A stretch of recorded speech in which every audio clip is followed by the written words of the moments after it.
Bueno, y nosotros vamos al grupo 1 con el tema de la deriva continental como motor de la configuración costera global, con los integrantes que podemos observar en la pantalla. Para comenzar, imaginemos que observamos un mapa del mundo con detenimiento. Algo que llama mucho la atención es que la costa oriental de Sudamérica, especialmente Brasil, parece encajar casi perfectamente con la costa occidental de África, como si en algún momento hubieran formado una sola pieza. Este parecido no simplemente es una coincidencia. Desde hace muchos años despertó la curiosidad de varios científicos, quienes comenzaron a preguntarse si los continentes siempre habían permanecido en la misma posición o si por el contrario se habían desplazado con el paso del tiempo. Las líneas costeras que observamos actualmente pueden considerarse como las huellas o las cicatrices de una antigua separación continental. Esta observación fue uno de los primeros indicios que llevaron al desarrollo de la teoría de la deriva continental, lo cual explica cómo el movimiento de los continentes ha transformado la distribución de los océanos y la configuración de las costas que conocemos en la actualidad. A partir de esta idea, veremos cómo la deriva continental se convirtió en uno de los principales motores de la configuración global costera. Para entender este proceso debemos viajar aproximadamente 3.000 millones de años hacia el pasado. En ese entonces la Tierra era muy diferente a la actual. No existían los continentes separados que conocemos hoy, sino un único supercontinente llamado Pangea, cuyo nombre significa toda la Tierra. Sin embargo, el interior de nuestro planeta es dinámico. El calor proveniente del manto terrestre genera movimientos que producen desplazamiento de las placas tectónicas.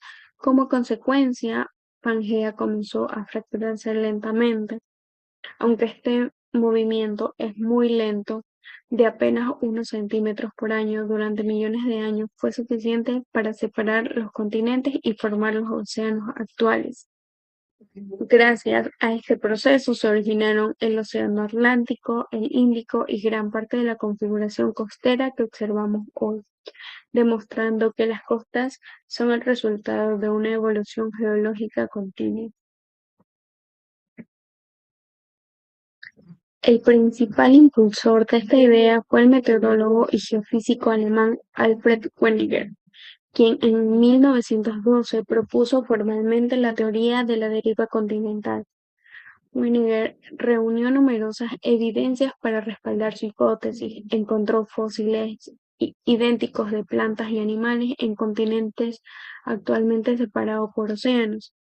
Además, observó que muchas cadenas montañosas y formaciones rocosas tenían continuidad entre África y Sudamérica. También destacó el sorprendente encaje entre las costas atlánticas, lo que fortalecía la idea de que los continentes habían permanecido unidos en el pasado. Sin embargo, su teoría no fue aceptada inmediatamente.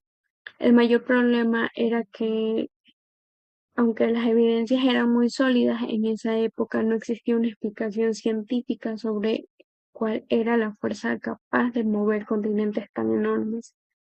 Décadas después, con el descubrimiento de la expansión del fondo oceánico y el desarrollo de la teoría de la tectónica de placas, se demostró que Wegener tenía razón y su propuesta se convirtió en uno de los pilares fundamentales de la geología moderna.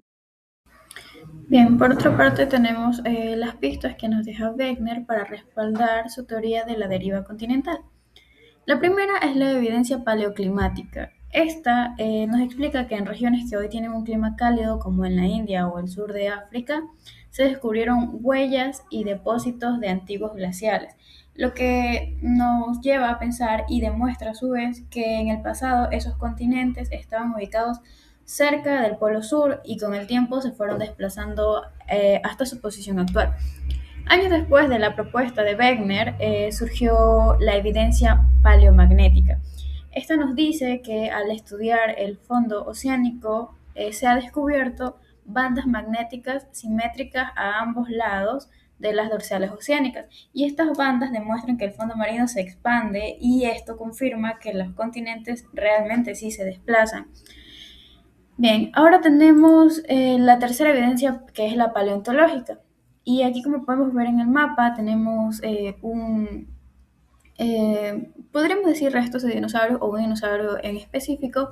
Y esta nos dice que se encontraron fósiles en casos específicos de reptil de agua dulce como el Mesosaurus y de un helecho que se llama Glossopeptirs.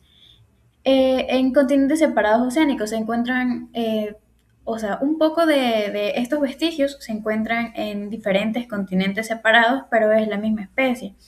Algo que no podría ocurrir porque se dice que ya estos tenían su hábitat en específico y que posteriormente se fueron desplazando hacia otros continentes al haber eh, un desplazamiento como tal.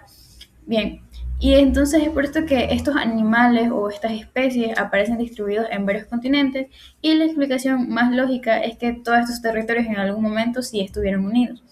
Bien, ahora tenemos la cuarta que lo que nos confirma es la coincidencia geológica y por ende geográfica. Wegener observó que las costas de algunos continentes, especialmente los de Sudamérica y África, encajan como si fueran piezas de rompecabezas, lo que sugiere que hace millones de años estos continentes que están actualmente separados se encontraban unidos en un punto, ya que hay, por ejemplo, rocas eh, que tienen la misma edad y composición, que nos indica que formaban parte de un mismo bloque continental separados, es decir, que va a haber una montaña que parece que está partida a la mitad y va a estar al otro extremo de algún otro continente y en nuestro continente o en algún otro continente que sea de la otra pieza que les hace falta está la otra mitad.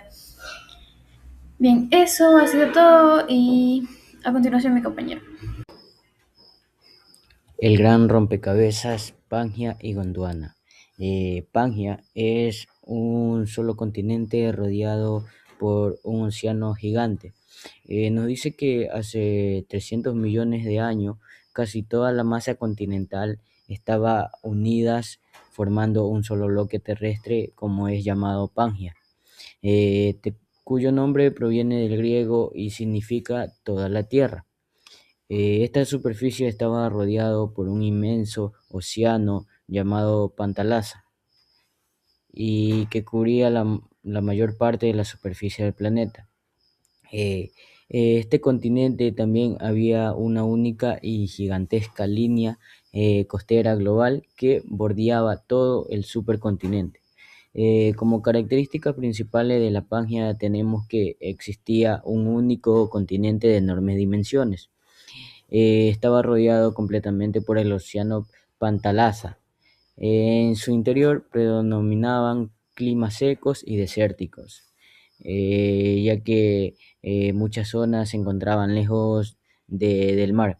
Su biodiversidad, obviamente, es terrestre, podía desplazarse entre regiones sin grandes barreras oceánicas. Sus costas eran muy únicas y muy extensas, donde formaba una sola línea costera alrededor del continente.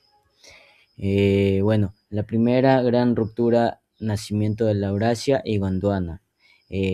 La primera gran ruptura de nacimiento de la Eurasia y Gondwana se dice que aproximadamente 200 millones de años durante el periodo Jurásico, el movimiento de las placas tectónicas comenzó a fracturar como es Pangea.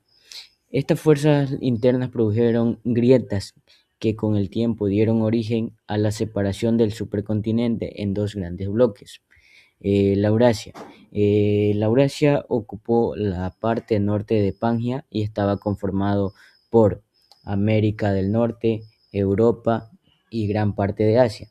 Esto con el pasar del tiempo, estos territorios continuaron separándose hasta formar los continentes actuales del hemisferio norte.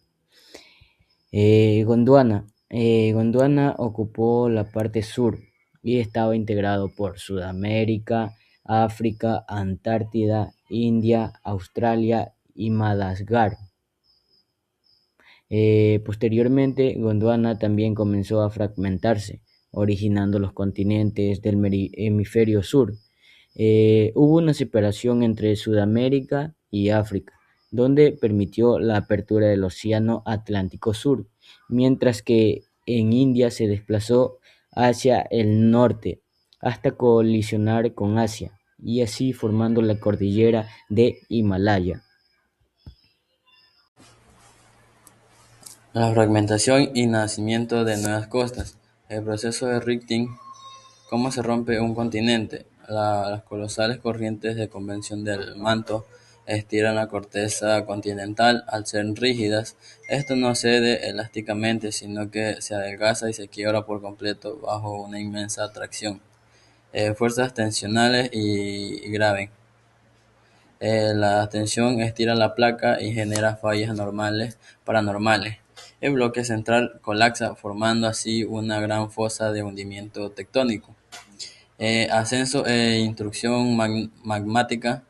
El adelgazamiento alivia la presión interior, haciendo que el manto superior se derrita y el magma debilite la corteza desde la base. Como un ejemplo tenemos que el rifting de África Oriental, en un laboratorio activa donde la placa somalí se está separando de la Nubia, fracturando visiblemente el terreno africano. El nacimiento de océanos. Cuando la depresión geológica desciende por debajo del nivel del mar, las aguas marinas interrumpen masivamente para iniciar una nueva configuración global. Tenemos inundación de las grietas.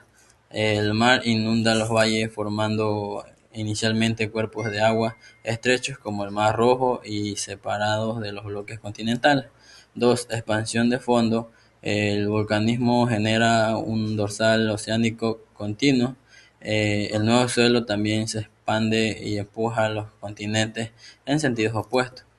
3. Surgimiento de costas. Se forman miles de kilómetros de nuevos en márgenes litorales activos y pasivos, como bordes que hoy flagelan en el océano Atlántico. Yo les voy a hablar sobre margen activo versus pasivo. Para entender esto de forma clara, miremos este mapa de Sudamérica. Nuestro continente es el ejemplo perfecto a nivel mundial para entender cómo la tectónica de placas define las costas. En el lado izquierdo, toda la costa del Océano Pacífico es un margen activo. Significa que justo aquí la placa de Nazca choca contra la placa sudamericana. Por eso nuestras costas y playas tienden a ser más montañosas, con acantilados, y la profundidad del mar cae de forma muy abrupta.